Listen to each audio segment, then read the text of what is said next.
ህዝቤ እኔ ያለሁበትን ገለቴ ለምን ጠፋች? ሁሉም የአገሬ ህዝብ ይወደኛል፣ እኔም ወዳችኋለሁ። አገሬንም ለማገልገል እስከ መጨረሻ ደግሞ በጣም ቁርጠኛ ልጅ ነኝ። እኔ አሁንም ቢሆን የኢትዮጵያ የቁርጥ ቀን ጀግና ልጅ ነኝ። አገሬን ያስጠራው ሲኖርም ኢትዮጵያዊ ሲሞትም ኢትዮጵያዊ ነው ብዬ የሚጠራው ራሴን ከሀገር እንዲጠፋ ነው ይሄ ሁሉ እየተደረገብኝ በደል ማለት ነው። እኔ አልጠፋም። አገሬን ባንዲራ ለብሼ አገሬን አገልግያለሁ። አገሬን ነው የሚሞተው።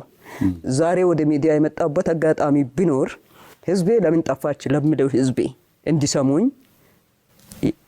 ህዝብ ማለት መንግስት ነው። ጠቅላይ ሚኒስትር ዶክተር አብይ አህመድ በዚህ ሚዲያ እንደሚሰሙኝ ተስፋ አደርጋለሁ።